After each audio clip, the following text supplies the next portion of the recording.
It's casual, not formal. It's hosted by Rory Penland, and Renee in tow. It's time to start the show. 1, 2, 3, go!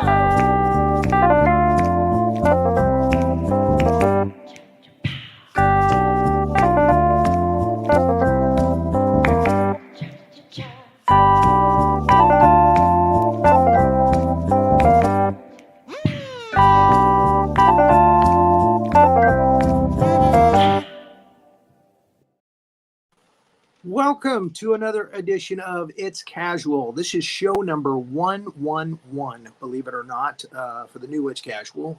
And we're very excited about this show. We have a character actor. I need to distinguish that because there are special actors that are called character actors, and they are very important to the television and film industry. And this man is no exception. His name is Troy Evans. We're going to bring him up in just a second. Renee, I sent you some pictures I would like to show. There we go. There's Ace Ventura, Pet Detective. And I wanted to give a picture of just him from that movie there, playing his character. And there is Here Come the Munsters, which is my favorite Munsters movie after the original Munsters, with Edward Herrmann. Demolition Man.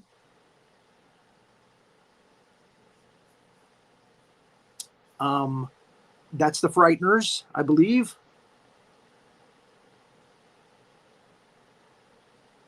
The Twin Peaks. And ER, which he has done over 120 episodes of ER as Frank on the show. He's done a lot of TV. He's definitely supplemented his income with a lot of TV. But a lot of people probably don't know that he's a Vietnam vet. And I have a picture here next of him with General Westmoreland.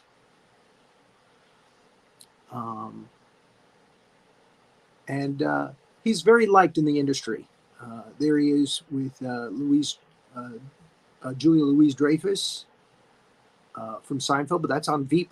And believe it or not, that's Sam Elliott. I want to ask him about that picture because it looks like a real camping trip and not just a film set. We'll see. We'll find out in a minute. So let's go ahead and bring him out without further ado. Mr. Troy Evans. Hello. Welcome. So good to see you. Nice to be here. Thank you so much for agreeing to come on and talk about your time in the industry so far. It's so far. It's kind of funny, you know. I've been working on this show at Amazon off and on for 10 years now. Called Bosch. They had Bosch, and now they have Bosch Legacy, and then this summer they're going to do the Renee Ballard spinoff, and I've done about 75 of those. Oh wow! And when that started, which was 10 years ago, I'd been retired for 2 years.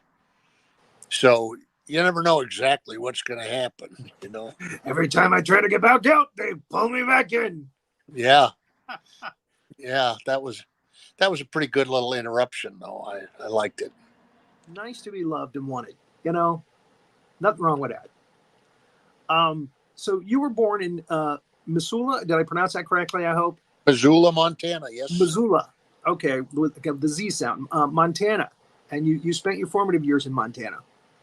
Yes.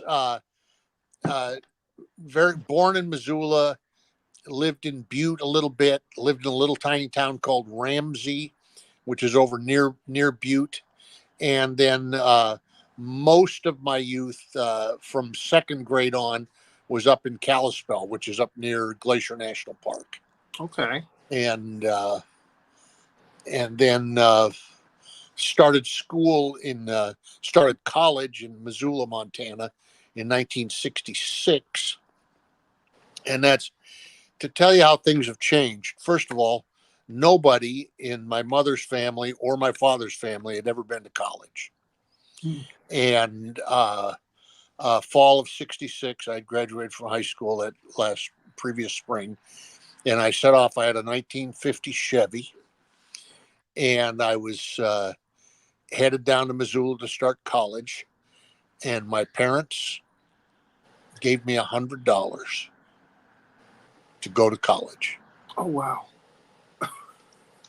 That isn't how it works today. Good luck. Yeah. Oh, wow. But in those days, it was actually doable. Mm. I was doing rock and roll at the time.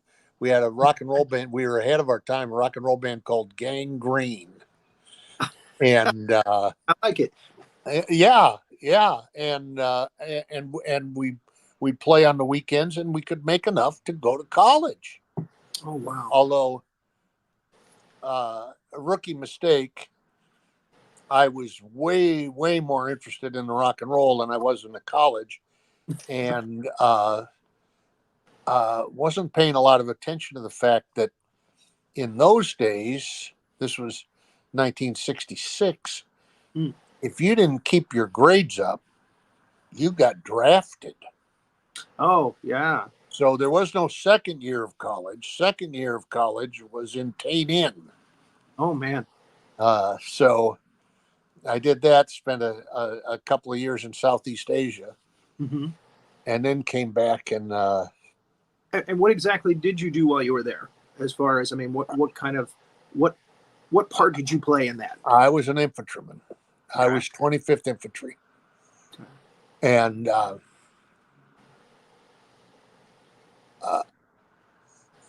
not to lean on it too heavily, but I was there 17 months, Mm-hmm.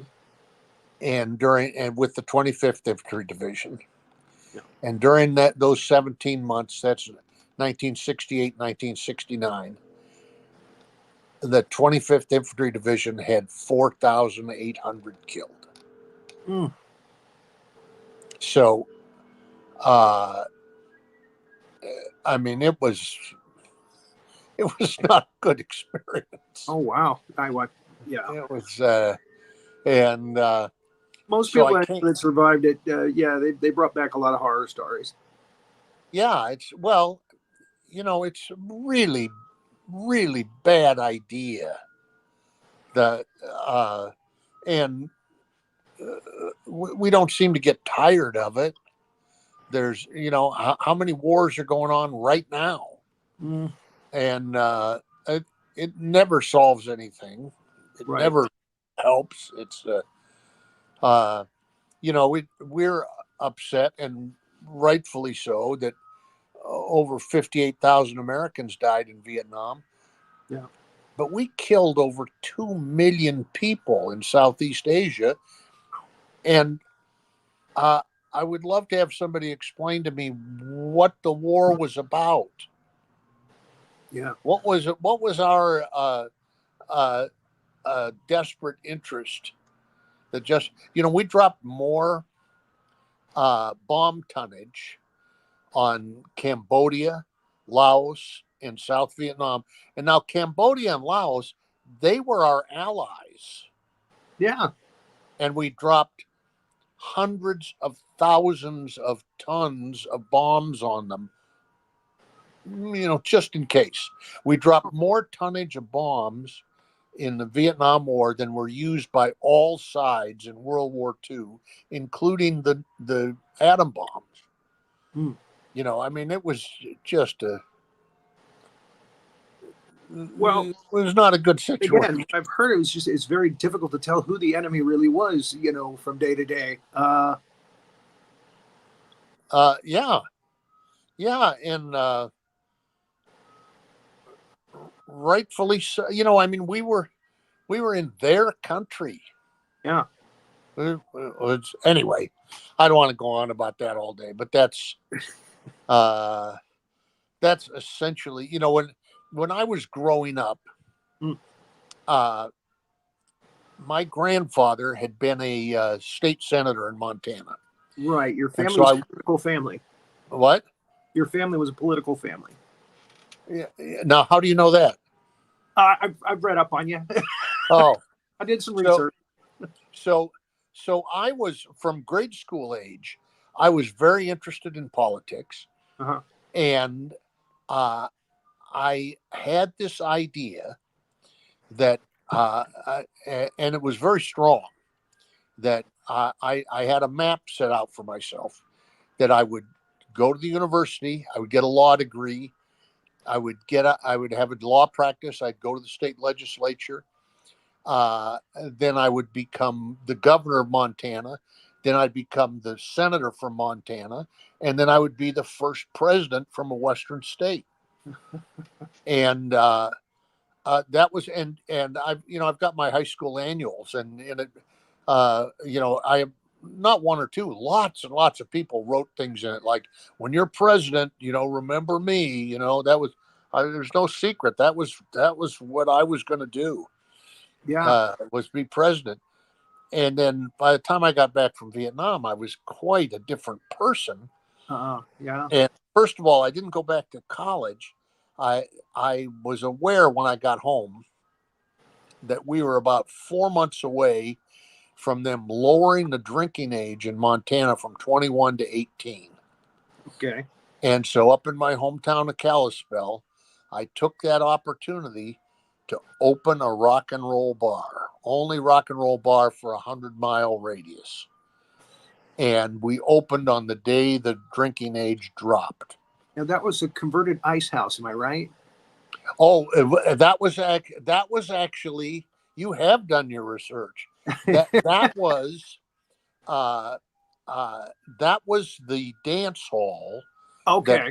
that preceded the bar, Okay. and I would have opened the bar there, but it actually belonged. We leased it.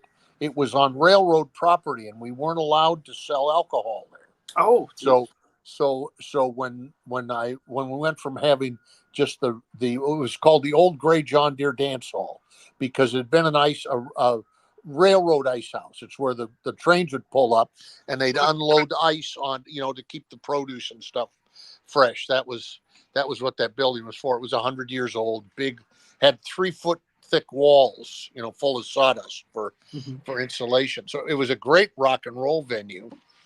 I had a great time that first summer home. We changed the name. We had 3 dances a week, and we changed the name every. It was the Old Gray John Deere Dance Hall, Dear John's Old Gray Hall. The I can't remember all of them, but they were different. Just a little word game, and we played rock and roll all summer, and then in the fall, then I went in the beer business. And it turns out that owning a bar was a great fun at first, yeah. but one of the things that came out of my Vietnam experience was I came home as a very angry young man and as a serious alcoholic. Oh, geez. And turns out that owning a bar is not a really good job for an alcoholic. So Not if you I want to got, stop being an alcoholic. No. yeah. I got, I could do like 8 hours on this, but let's just say I got in a lot of trouble. Yes. And I ended up in Montana State Prison. Right.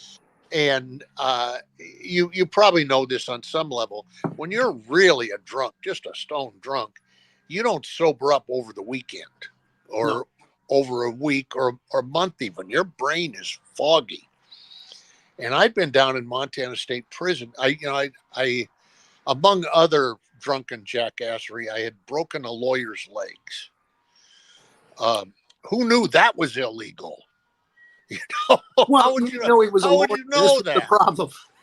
So anyway, I'm sitting. I'd been down there about 6 months, and I woke up one morning, and I went, "Oh God, I bet I'm not going to be president now."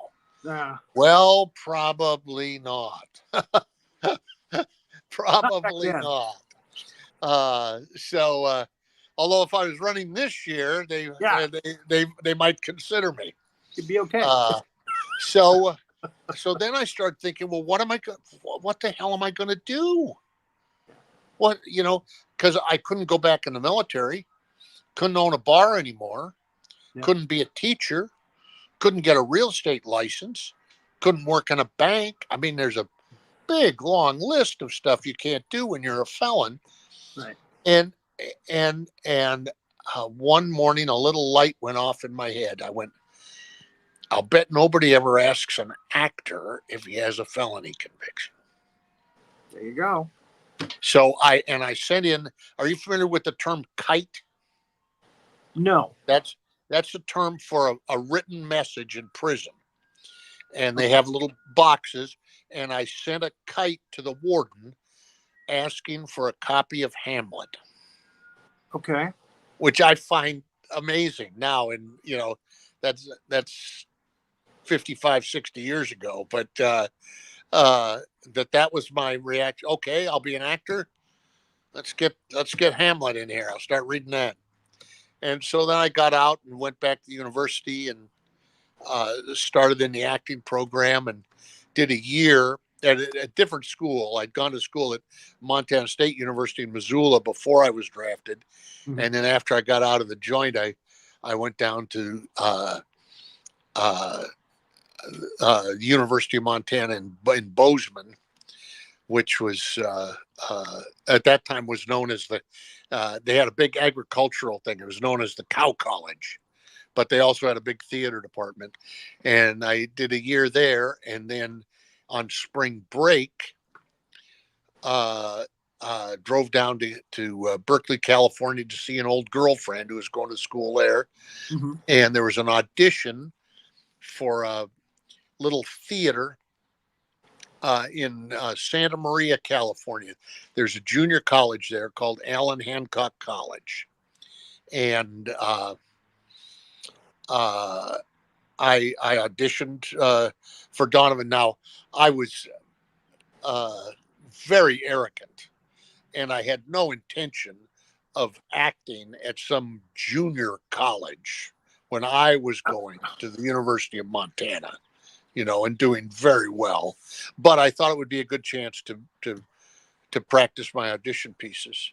Mm-hmm. And so I auditioned, got back to Montana, got an offer, $600 for the summer as an actor in this acting company.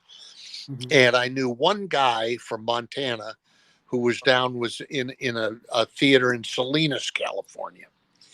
And so I called him and said, this guy, Donovan Marley, wants me to come. And he said, if Donovan Marley offered you a job, you have to take it. And I said, well, yeah, but he said, you have to take it. And long story short, Danko? What? That was Ron Danko. Ron Danko. Yeah. Yes. Now, how do you know? Was instrumental in you starting acting. Yes. Yes. So it was quite an amazing thing. And then it turns out that this job in Santa Maria, that's where I made the connection that got me on ER, got me on China Beach, got me on Bosch. In my very first summer there, 1976, a young college playwright came through to see a couple of the other actors he knew. And he was going to school up in Oregon, and came through. And so I met him in 1976. And then here 10 years ago, so that's 2014, Eric called me up and said, yeah, I'm working on something with Michael Connolly. There might be something there for you. So I've, 45 years later, you Wow. got that payoff. And it's been, and met my wife there, Yeah.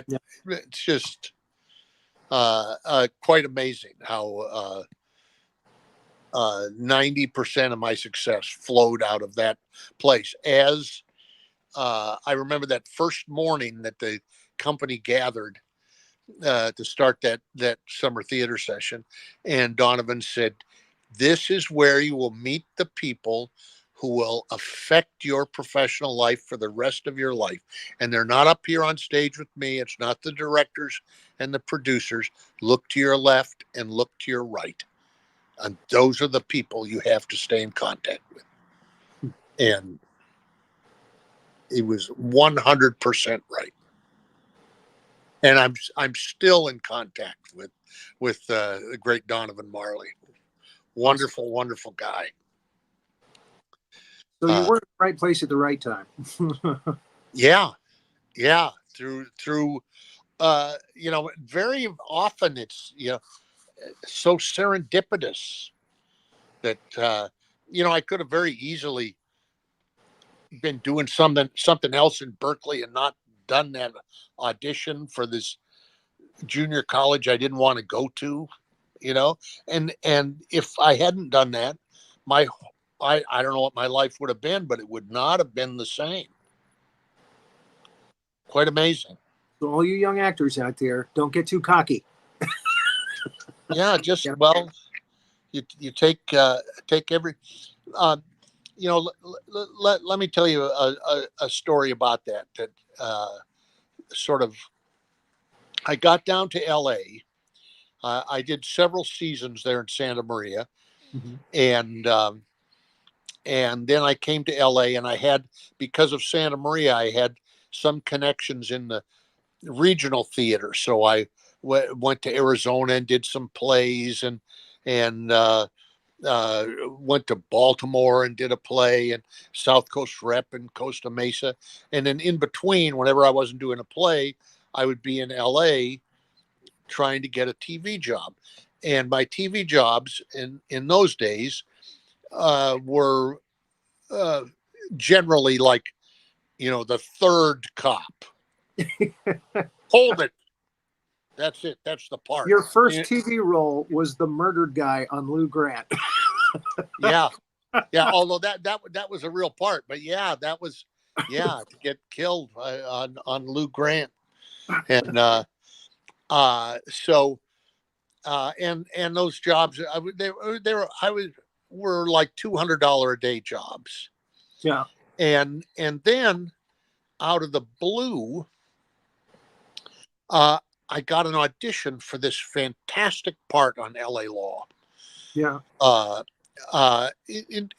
Incredible. Cause it's the comedic case. It's the bad plumber, and he's being sued because he did the new health club that was opening, and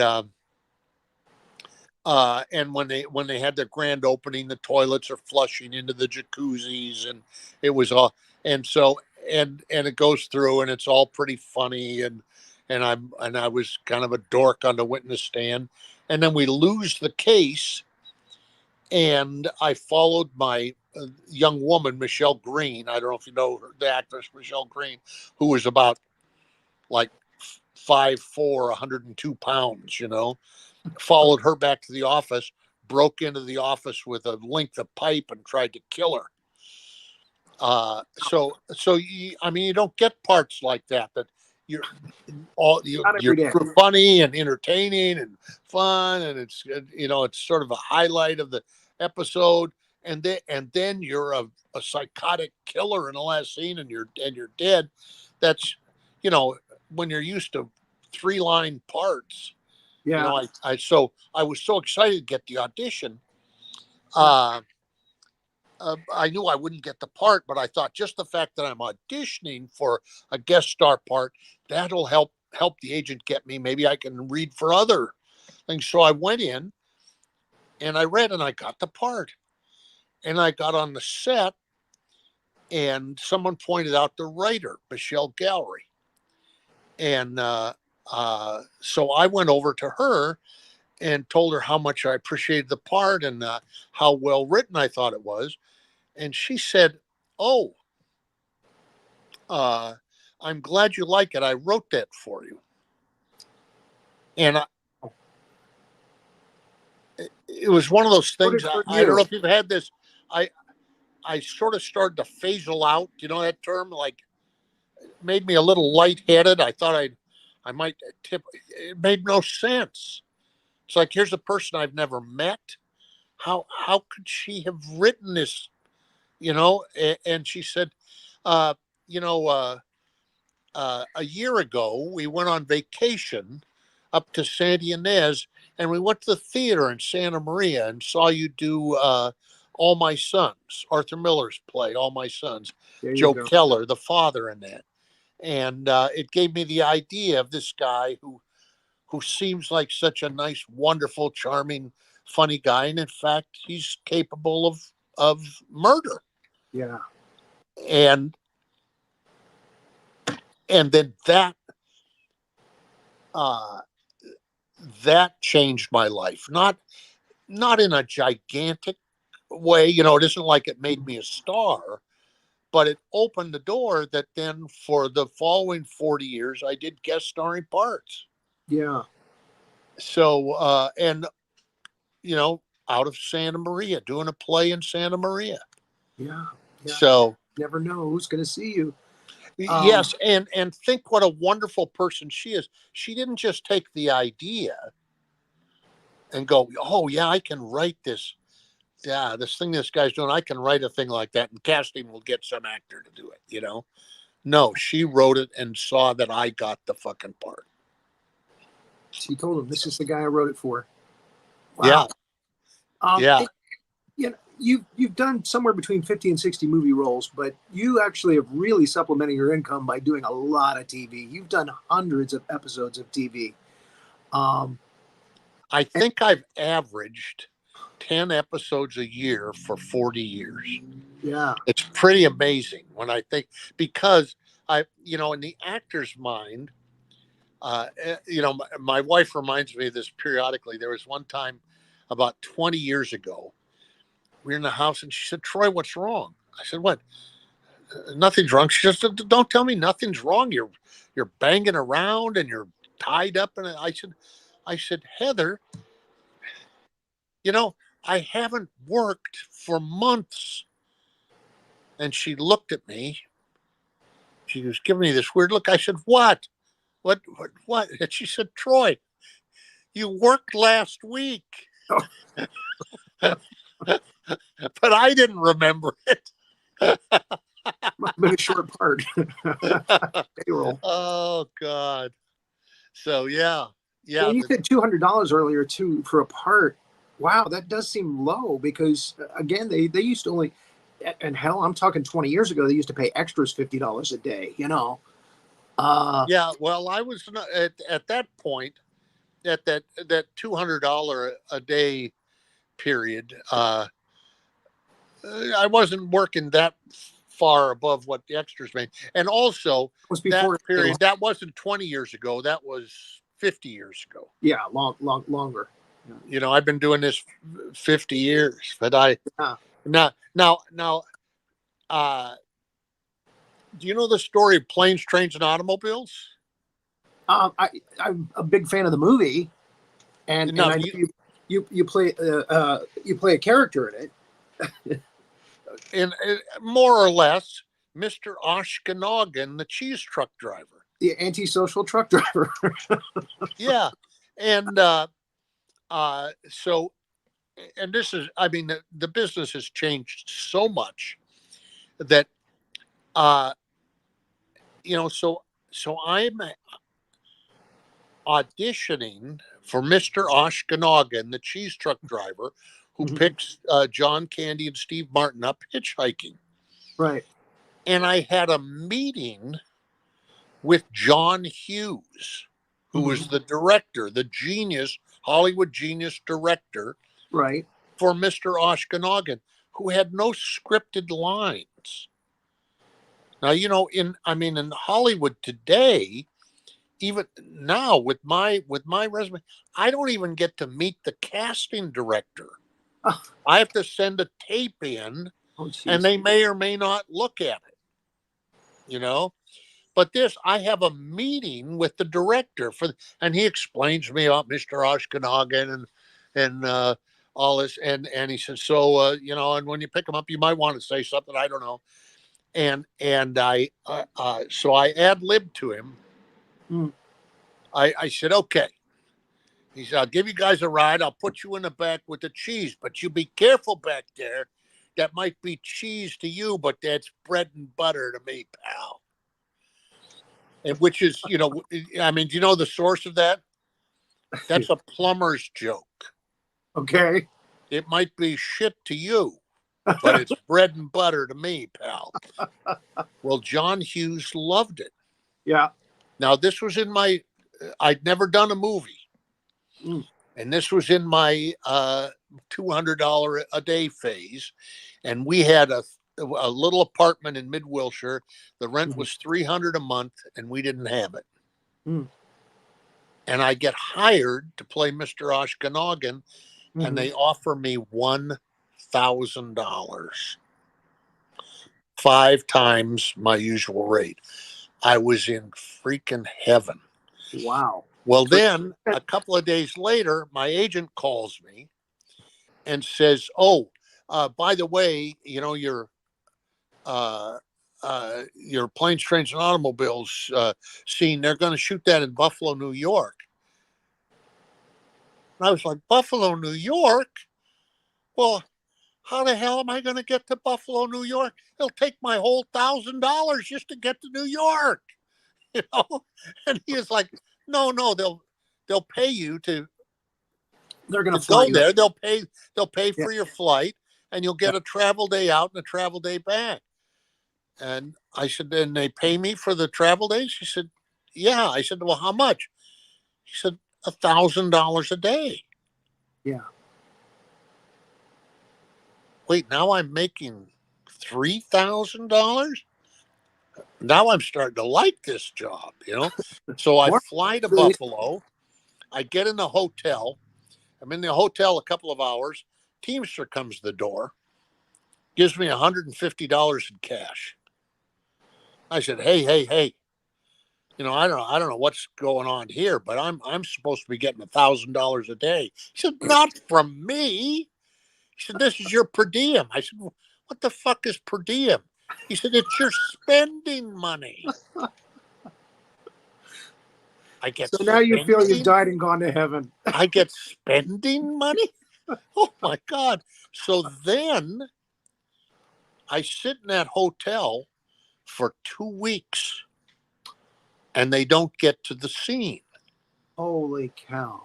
And I'm like, it's like I'm back in prison. I'm marking on the wall 1,000, 2,000, 3,000, 7,000, 11,000. It's like, and then they call me down to the production office after 2 weeks. So we're finished here in New York. We're going to move the production to Chicago. So I'm like, oh, so do I just go back to LA? They're not going to do my scene? No. We'll do your scene in Chicago. You'll go. So I go to Chicago. 2 weeks in Chicago. 2 weeks in St. Louis. Kankakee, Illinois. Woodstock, Illinois. Cleveland, Ohio. Quail Hollow, Ohio. Finally, 51 days later, they shoot the scene in Kankakee, Illinois. I make $51,000 being Mr. Oshkonagan, the cheese truck driver. 9 out of 10 times, Jeez. if you see the movie, I'm not in it. Just see them getting in the truck or something, and they cut me out. Oh my But goodness. that's and the other thing that I find a little frustrating, but also amusing. I've never made that much money on any other movie. $50,000 movie. That's like getting points on the back end. Oh, absolutely. And when you get residuals, you don't get residuals on your deal. You get residuals on how much you made. So, like this year, that's been I think it's been 42 years, something like that, Yeah. since Planes, Trains, and Automobiles. Yeah. I think this in 2023, I probably got $600 or $700 in residuals on Planes, Trains, and Automobiles. Because I mean, that is a standard holiday movie now. Right.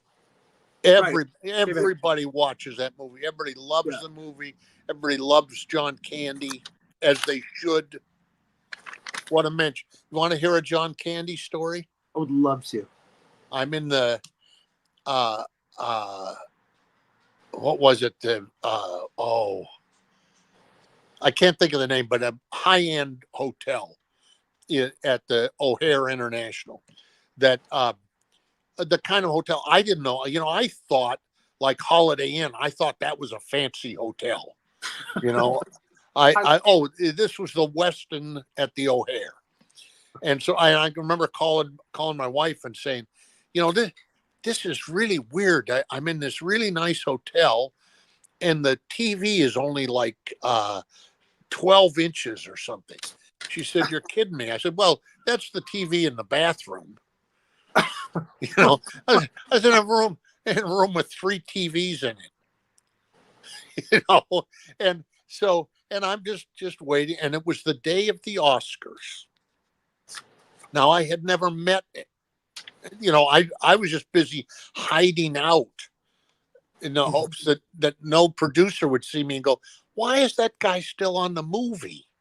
You know, but I get this call from John Candy. I answer the phone. "Hello, yeah, Troy." I said, "Yeah, Troy. This is John Candy." "Yeah, you know, I'm having a few people up for the Oscars tonight, and wondered if you would like to come." I said, "Yeah." Well, I was so excited. Well, I didn't have any nice clothes because I left with 3 days of clothes, you know, and I'd been on the road now for like 5 weeks. Oh, geez. But I'm going, you know, the producers will be there, the director will get to meet Steve Martin and do, you know, this is For all that money, you didn't buy any more clothes? watch the, you know, watch the Oscars with all these big shots. I mean, well, that wasn't who was at John Candy's. You know who was at John Candy's room for the Oscars? Everybody on the movie who was like me. Everybody who was nobody. That's who John Candy invited up to his room. And I'll remember this the day I die. He got about $1,000 worth of room service, tons and tons of pizzas and all kinds of shit. We had a wonderful time. And I had more money than I'd ever had in my life, you know, getting the $50 in cash every fucking day. Yeah. You know, and so but you didn't buy any clothes. So I tried to slip him $200 on the way out for the room service. And John Candy said, "Troy, that's been taken care of." That sounds like John Candy. Oh, he was an angel. He was an angel. He was one of the sweetest guys in the business to work with. Yeah, probably the sweetest guy. Yeah. He was, he had a heart of gold, man. Mm. So, yeah, I'm always, yeah, his passing was very, very unfortunate. Yes. Yes. I'm going to throw out some names of movies you've been in. And okay. If you have a story to tell, or if you have a recollection, just throw it out there. Rhinestone with Sylvester Stallone, Dolly Parton. Oh, well, just to get it out of the way, I don't like Sylvester Stallone. Mm-hmm. He's a macho dick, and I've been on 3 Stallone movies, and he was a dick on all of them. I don't care. Dolly Parton is a living angel. Yes. And for example, many days we would sit on the set. I was, you know, there were big barroom scenes. It was about country music and stuff. And so I was with the people who were in the bar. You were a heckler. Yes. Yes. And And there were many days that we would sit hour after hour waiting for Stallone to deign to come out of his trailer. Oh, And jeez. when he would do that, Dolly Parton would sit on the stage and play and sing for us. Yeah. That's and my best story from the I've got a couple. So let me get this straight. You got to go to craft services and listen to Dolly Parton sing all the time. Wow. Yes. Isn't that And nice? one day during the shooting of that film, there was the worst storm I've ever seen in LA. Hundreds of trees down, uh, uh, terrible wind, hurricane level winds, horizontal rain, flooding all over the city. A lot of people didn't make it to the set at all, and we're on the set, and they're trying to figure out what's going on, if they're going to be able to shoot or whatever. And one of those big studio doors, those big metal doors, cracked open, and then the wind caught it and blew that steel door open, and the person opening it was Dolly Parton, and it hurled her into the room. She comes flying into the room, didn't fall down, but almost was like spinning around and comes to stop. And we rushed over to her, and Bob Clark, the director, was there. And he said, Dolly, oh, are you okay? I'm so glad you made it. And she said, oh, I know. She said, isn't this awful? She says, I was out there, my hair blowing in the wind. I was too proud to chase it. Isn't that fantastic? Yeah, one of those other people that everybody has nothing but good things to say about in the business. So now here's just a random story. okay. One day, 3 guys came to the set. They were there at Fox for some reason, and they came to the set to see Stallone. And Stallone wouldn't come out of his trailer and see him. And the 3 guys were Jim Neighbors. You know who Jim Neighbors is, right? Gomer Pyle. Yeah, of course. Tommy Lasorda Okay. and Ray Boom Boom Mancini. Oh man. Now, what are these 3 guys doing together? Jim Neighbors, Tommy Lasorda, Ray Boom Boom Mancini. Now, are you a fight fan? Yeah, Are you aware that Ray who, Mancini Mancini is in that club of people who actually killed a guy in a title fight?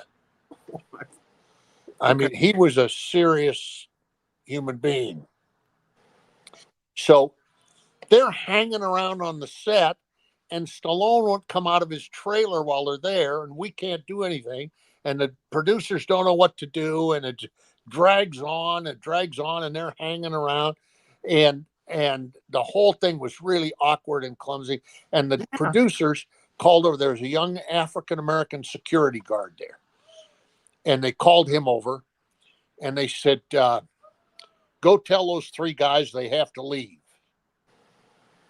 And the security guard said, "Okay."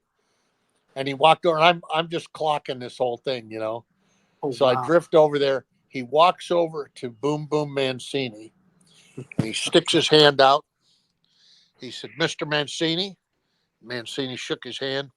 He said, "Mr. Mancini, you are a great, great fighter." And Ray said, well, thank you." And the security guard went back to the producers, and they said, "What did they say?" And the security guard said, "They said they'd leave in a little while." That's what I thought. The security guard should have been the producer. That was slick. Oh, God, I love that. Okay, go on with Teen your Wolf. list. Oh, Teen Wolf was great fun. That was real early in Michael J. Fox's career, and was just a good fun. They weren't going to release it at first until after the success of Back to the Future, and then they decided to release it. Oh, I didn't know that. Yeah. Ah, So, but again, yeah, I and it's enjoyed the movie. You know. and since I'm holding the camera, I can't really do it for you, but I can actually reenact my I was Coach Ed, You're the dragon coach. and yeah, well, I can give you a bit of my performance. Arms up. What the fuck? That was pretty much all I had to do. A few weeks. Look around, put my arms up, point over here. It was fun. Here's one that I'm very interested to hear if there's any stories on. Near Dark, vampire movie. Oh, Bill Paxton. yes, and Lance, that. Say again. Lance Henriksen. Yes. And I had I just had the one scene Mm-hmm. where there's the young vampire and the bus people, and I consider that my Ben Johnson scene. I'm very proud of that scene because it's just this cop, and he comes in, and then it turns out it's a really bad guy he's talking to. It's a fucking vampire, Right. but I don't hassle him. I don't roust him. I'm kind of ask him what's going on. I give him a little money. I get him on the bus. I mean, it's I wish there were more cops like that. Yeah. And the other thing that's interesting. What shame on me. I can't. I'm so terrible with names now. What's the director's name of Near Dark? Oh, geez. Yeah, she's a Academy Award winner. If I wasn't already on my phone with you, I'd look it up. But yeah, I'm going to IMDb right now. okay, yeah, two brain dead old farts here. Near Dark.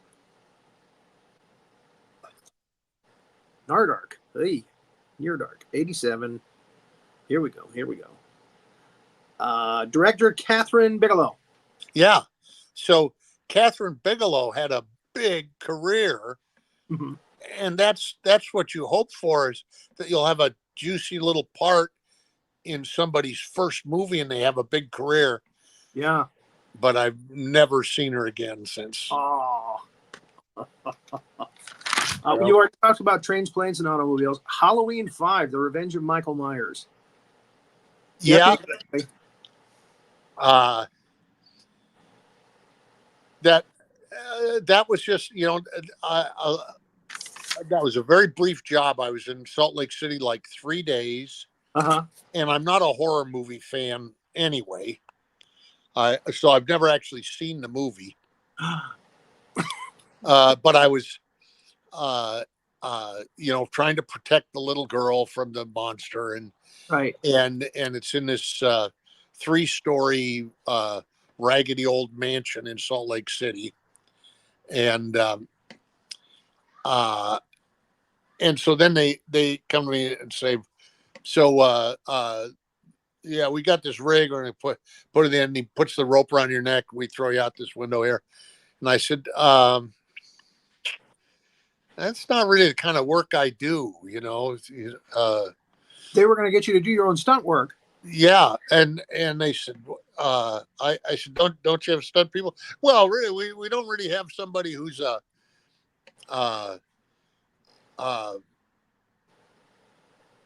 good match for you, And I said, well, that's not my problem, I'm not going out a 3rd-story window with a rope around my neck. I'm not doing it. Nope. So it took them, how that about 30 seconds. They look around. There was a young guy, and I should know his name, and I think it was Rob Connell, but don't hold me to it. Very nice young guy who was a production assistant. Okay. And he was roughly my build. They looked around and they said, Rob, gone on a makeup. Tell him to give me a crew cut, then go to wardrobe. And they bring him up. They put him in the rig. They throw him out the window. We finished the movie. He moved to LA. He changed his name to Chance Marquez, grew a little pencil mustache, and worked as a stuntman for decades. Oh man. Yeah. Chance Marquez. I thought that was a fantastic choice. You worked on a couple of actually you worked on a trio of Steve Martin films, My Blue Heaven, Leap of Faith. You had worked on Planes, Trains, and Automobiles earlier. Did that actually kind of get you the other roles, or that you had worked with? No, those were all just auditions. Just auditions, yeah. And all reasonably pleasant jobs. Was he happy to see you again? Well, it was. I'll tell you. This is baffling, but Okay. it's kind of amusing. I like it. So, do you know the scene in Leap of Faith where I'm the highway patrolman? I pull him over. He has his bus. He's a touring con man evangelist, right? And he's got this bus, all these people on it, and they get pulled over, and so he pretends that he was driving the bus.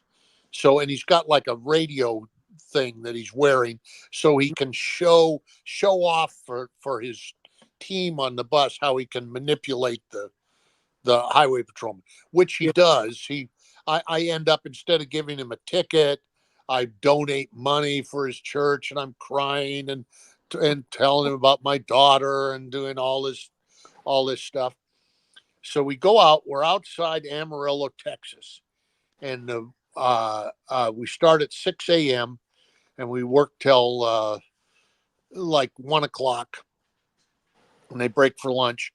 And during that whole time, and we're eyeball to eyeball doing this scene, standing there on the highway, wind's blowing, and we finish each take, and he would, and that was my, I'm not sure if that was my second or my third. I don't know, not sure which order they went in, but it was at least my second Steve Martin movie. So he had a vague idea who I was. But when they said cut, he would turn away from me and stand alone on the. So, and I didn't care, I mean, he's not being paid to entertain me, Right.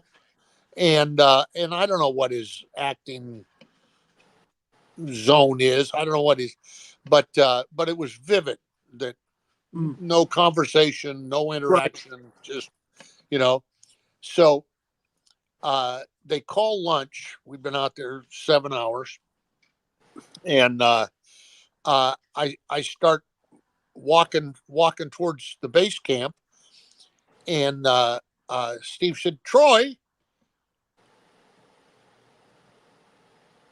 talking to me, yeah. He said, "Do you want to have lunch?" I said, "Sure." Okay. So I go to Troy. Well, I don't know if you're aware, on movie sets, they have really good food. Yes. And in Steve Martin's trailer, they have exceptionally good food. Oh, got the filet mignon. So I'm in there for an hour, and we have this wonderful lunch, and he says nothing. And I keep just sort of leading. So, Steve, do you live mostly in LA, or do you have a?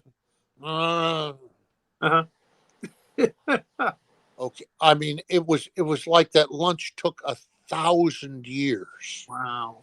So then we went back out on the and finished the day shooting. Then we were back to him stepping away from me. Then the next day we went out shooting the same location, continuing the scene by the bus. And when lunch came, I got the hell out of there and went over, got in line at catering, went over, got a table over by the Teamsters, sat down, and here he comes and sits across the table from me and said nothing for a second lunch. He just likes a nice quiet lunch. Well, what I thought was, obviously he likes me, but he's not. And a funny, do you know who MC Gainey is? Wow, that even sounds really familiar. Well, look up MC Gainey. You'll know him. He's been in a bajillion He's movies. another character actor. Yes, That's and probably he why. was on. He was also on Leap of Faith. He was part of the part of Steve Martin's team. Mhm. And so while Steve Martin and I are having another silent lunch, MC Gainey comes over and he tries to talk Steve Martin into going downtown in Amarillo with him to an antique store Oh, where the guy has a, a reproduction of a painting of the uh, what's the Custer massacre? What do they call that? That where James Armstrong Little Custer. Bighorn. Yeah, the Little Bighorn. Little It's like Bighorn. there's like a famous painting of the Little Bighorn, and this guy had a reproduction of that painting. And he said if he could get Steve Martin to come down with him, he'd give him a deal on it. Well, yeah, Steve Martin's going to go to an antique store with you so you can get a discount on Steve Martin is all about the art. He really is. But he actually got burned on a copy of a painting. He paid top dollar for a painting he thought was an original, and it was done by a master forger. So yeah, that's staring into territory that probably made him. Yeah. Plus, just that's not really hanging out in a junk store in Amarillo. That's not really his thing. So yeah. Under Siege. Yeah, that was interesting. That's another not a nice man. Not a nice man. Yeah. Tommy Lee Jones, did you get to work with him on that, or? And Tommy Lee Jones, actually, I spent quite a bit of time praying that Tommy Lee Jones and Steven Seagal would get in a fight, because I really believe Tommy Lee Jones would clean his clock. Tommy Lee Jones is like a bulldozer. How can I sanction your buffoonery? It's what? That's what he said to Jim Carrey, actually. Said what? Oh, say it again. Jim Carrey worked with him in Batman Forever. Right. And he just hated Jim Carrey because he would not pull it back. Jim Carrey's over the top. He just likes over the top. And even though they were supposed to be over the top as Batman villains, his was just a little too much for. Yes. For I cannot sanction your buffoonery. Exactly. Yes. Which is I think I think that happened in Musso and Frank's. I think, which is a famous over 100-year-old LA steakhouse. The steakhouse, yeah. And Tommy Lee Jones, when I first met him on that set, I didn't have much to do with him, but when I met him, they introduced me, and he took a hold of my hand, and he had farmer hands. Mm-hmm. His fingers are about 2 inches in diameter, and he gets a hold of my hand and he pulled me in. So we were about an inch apart. Troy, nice to meet you, Troy. Troy, where are you from? Montana? Like it up there. It's lovely up there. Great to have you on the movie. And then he's done, Yeah. Do you know that sociological term, extinction? Yeah. That's, when you're talking to somebody and you've ceased to exist for them. That happens a lot in LA, I imagine. What? Well, I think it happens everywhere, and you see, you see politicians do it. Yeah. I spoke to what's his name? He used to be Bill Clinton. He used to be president of the United States, and for the few seconds I spoke to him, I was the only person on the planet. Yeah. And then he was done, and he was on to the next person, who was the only person on the planet, you know. He's got that certain charisma. Yeah, definitely. I was able to get close to him at one point, and yeah, he just makes you feel like you're the only person there. Yes, and then that's over. And then Sorry, it's gone. movie's over. then he moves on. Like Yeah. you said. Very true. Very true. Demolition Man. Sandra Bullock, Ben Brandt, Stallone again. Sorry. Yeah, and that was Bob Ginty. yeah, that was okay. It was just a job, not very pleasant. That's I'll tell you what. My Stallone experience there is we were shooting as the middle of summer, and we were shooting the police station. It was very Right. cool what they did. There was a circular building being built near LAX, and they had the structure up but no walls. And so we were shooting the police station like on the 10th floor. Okay. So you're on the 10th floor of this big, like, office building with no exterior walls. So the visual was fantastic, you know. So we come in, we work. Friday was the first day, and got a little bit of work done. Sort of got established the police station stuff we were going to shoot, and then we come in Monday, and we had these futuristic cop suits they designed that were big and bulky and wool, and it was the middle of summer. It was like 100 degrees, and we're essentially outdoors, and you can see it. It's not very flattering. It's like real high waisted, like that's goofball looking things. And we come in Monday, and Stallone isn't there. And they hold us. We come in 6 a.m. They hold us till about 4. They send us home. We come back Tuesday. Stallone isn't there. We come back Wednesday. Stallone isn't there. And then Wednesday night, they found out that he'd gone to France. So what's the big film festival? Cannes. He'd gone to Cannes. Yeah. Okay. Yeah, he'd gone to Cannes without telling anybody. And so they sent the Warner Brothers jet to pick him up. So then we came back in Friday. He was back, and then we all get in our wardrobe and everything. We're waiting up on that thing, and we could see him. He was there, but he was down by his trailer, down 7 floors below us, working with his golf coach on his putting for the whole day. And well, and most of your scenes, he's not in those.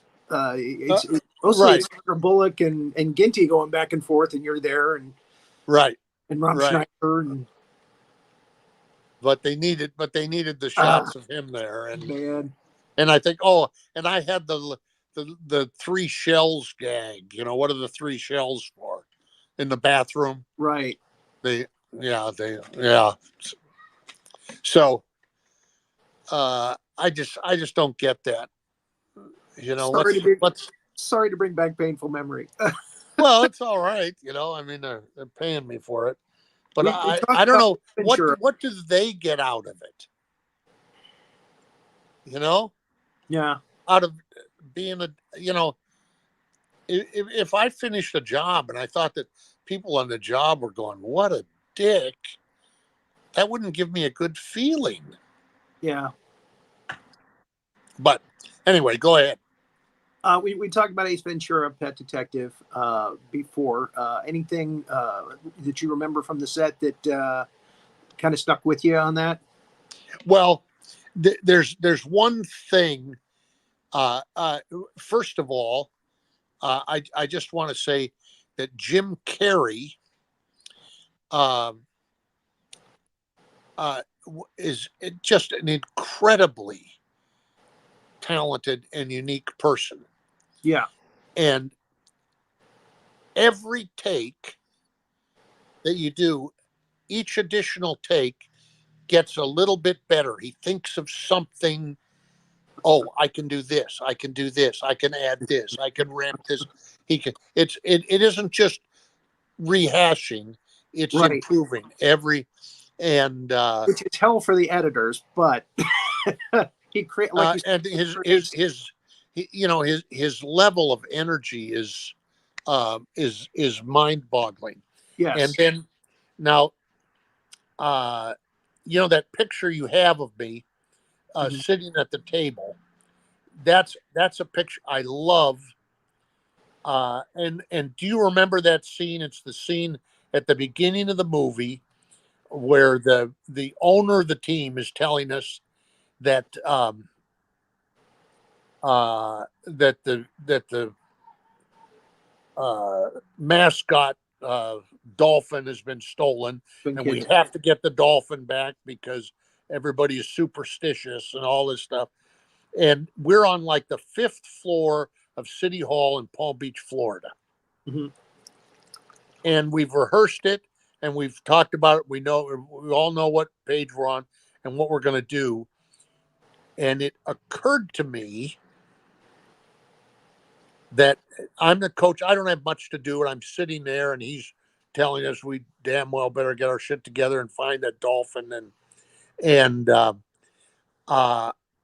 if I had a keychain sitting on the table and it had a rabbit's foot on it, and he's ranting about how these stupid players are all superstitious about stuff, that would be just a little extra thing, And now we've already rehearsed. They're doing some little final shit with the lights and stuff. We've got about 60 seconds before they start shooting that scene. And I turned to the prop guy. I said, by any chance, do you have ut on the truck? And I told him my idea, and he gets on the horn. And in that 60 seconds, somebody on that crew got to that truck, got a keychain with a rabbit's foot, which is not in the script, right? And got Yes. it up, and they're saying rolling, speed, and just before they said action, that keychain slides in front of me. And if you see the movie, next time you see the movie, you look that the director was smart enough to say that's funny, that Yes. the rabbit's foot's there, and then when the owner starts ranting about it, I reach over and kind of slide the rabbit's foot towards, put my hand over it and kind of trying to hide. And oh God, I'm so terrible. What's the actress's name? Fabulous actress in that movie. Uh, oh God. Uh, anyway, I'm sitting next Sean. to her. Sean Young. No, it's not Sean Long. It's Oh no, Sean no. Young. I'm sorry. She was the other girl. Yeah, but but if you look, she also acknowledges it and makes it work. Yeah. That she's looking over at me like, oh, you and your fucking rabbit's foot, and it's just a little extra thing, but that's to me, that's good movie making. Yeah. That they were that first the miracle of the prop people producing that for me when I needed it, and then secondly, that the director didn't go, what the fuck are you doing with the rabbit's foot? He went, whoa, yeah, well, get a shot of that, So Good stuff. yeah, it's heartwarming. Here come the monsters. I have almost no recollection of that whatsoever. Really? That was a big part for you too. Uh, Wow. I don't even remember it. TV movie, it was a whirlwind, huh? You just Yeah. got it in the can. Well, it's a long time ago. Yeah. Phenomenon. Oh, there you are. Uh, yeah, Phenomenon was really that was a very good job. Um, uh, Travolta, you played uh, Roger. yeah, Travolta is a super talented guy. Um, Bobby Duvall. Here's a story. Bobby Duvall did the Courtney smart. Cox. Thank you, Manny. Courtney Cox. That's Yes. that's who it was. I'm sorry. Yes. Um, Bobby Duvall. the smartest thing I've ever seen an actor do. Mm. So this, you're familiar with Phenomenon, you know that. It's been a while since I've seen it, actually. Well, through the movie, uh, you it it's like there's some sort of sci-fi thing, some alien thing going on. Right. Travolta is having these weird mental abilities and all this stuff, and Mm-hmm. and you think that's where it's going, that actually he's an alien, or he's been, but in fact he's got a giant brain tumor. His brain is blowing up, and Yeah. just, you know, he's just living the last 30 years of his life in 6 weeks, sort of deal. Yeah. So, and there are, I mean, there are things in the movie that I don't believe would actually happen in real life, but possibly could.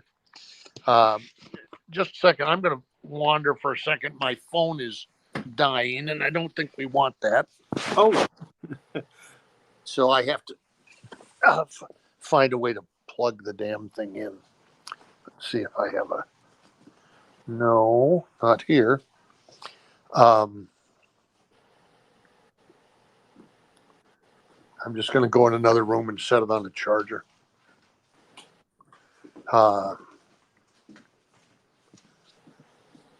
You're not using the video anyway, are you? Yeah, actually, this is a live show. So yeah, they're seeing all that, but that's okay. Oh, all right, fine. Good for them. And we have gone long, but we're just loving your stories, and we hope you don't mind us going long. No, if you're rocking the house, we just let you go, until you're ready to stop. Okay, so now I've got it on the charger, so we should be good. There you go. So you were talking about Bobby Duvall. Bobby Duvall. So, like one of the things that happens with Travolta is he has kind of a temper tantrum in the bar, and he yells at a mirror, and the mirror breaks. Oh. And there are other things sort of like that probably wouldn't actually happen in real life, even if you had a brain tumor. But right. Anyway, it's towards the end of the movie. I was there's a group of several guys who were friends with Travolta. Mm-hmm. His little small town, little group of friends, and Bob Duvall was the town doctor. Mm-hmm. And so now Travolta is dead, and we're in the bar and we're talking about him, and we start sort of dissecting the stuff that he's and we're kind of dissing him and saying, he might have done this, it might have been this kind of trick, he could have kind of conned us, he could, like when he broke that mirror, he might have had a string hooked up there or something, and Duvall, who's down the bar just a little bit from us, says, he was your friend. You should be ashamed of yourselves. Mm. And he walks out. So the director says,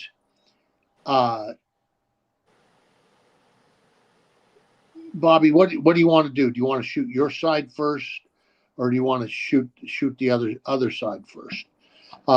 And he says, sure, go ahead, shoot me first. So he does that. Very low key. He was your friend. You should be ashamed of yourselves. So then they turn the camera around. They're going to shoot us, right? And we're joking around and finding excuses for shit that Travolta might have pulled, tricks he might have pulled on us or something like that.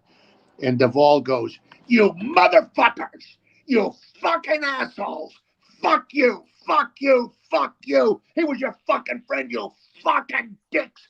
Fuck you and fuck your mother." And we were like, Yeah, really. what the fuck? But then when you cut that together, they don't play that part. They No. play Duvall saying he was your friend. You Right. should be ashamed. And they cut to us, and The reaction is so much bigger. Yeah. he did both sides. He performed both sides of the scene. I've never seen any other actor do that. Wow. Yeah. Bobby Duvall is no dummy. Yeah, he's a brilliant actor. He really is. The Frighteners. Anything that happened on the set that you could tell us? No, well, the one thing is because I knew Michael J. Fox, Right. not well, but a little bit, and he was a little bit of a star, but he was okay to be around. He wasn't a dick on set or He anything wasn't like pretentious. that. But then about halfway through that shoot, weird things started happening. We kicked the windows out in his trailer and stuff, and I just thought I thought maybe he was on drugs or something. Oh, Well, yeah. it turns out that was when he got diagnosed. That's when he got diagnosed with Parkinson's. Oh, Yes. Wow. Nobody knew, but he knew, and he was having some problems with it. So yeah, he didn't announce it until way after that. Yeah. I guess because that's kind of a death knell for your career in Hollywood, if you find out something like that. Yeah. Although it hasn't been, and he's a guy. He went from being, a kind of interesting actor I got to work with to being. He's really a hero to me.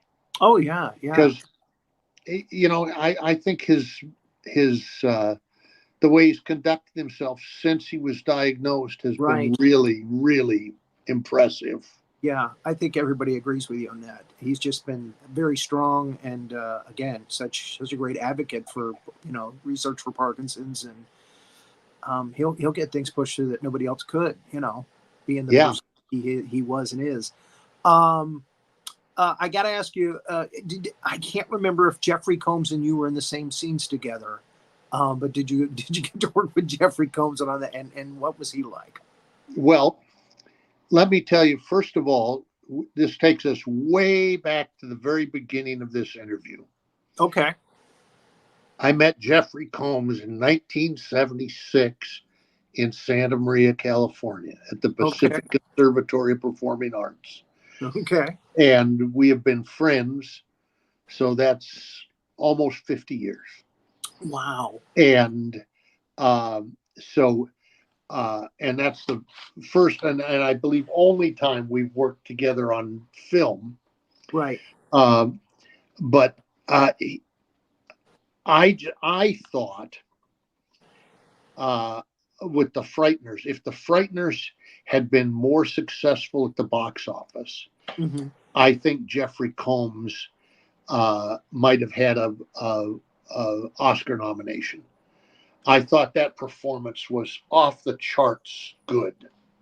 It's just and we had it was really fun. They'd be two friends from theater decades before to be in Australia or New Zealand making this movie. I did not know that it was made in New Zealand. Wow. Yeah. Oh yeah. Man. Interesting. Yeah, okay, last one. Fear and Loathing in Las Vegas. Another show. Oh yeah, that's and that's another one.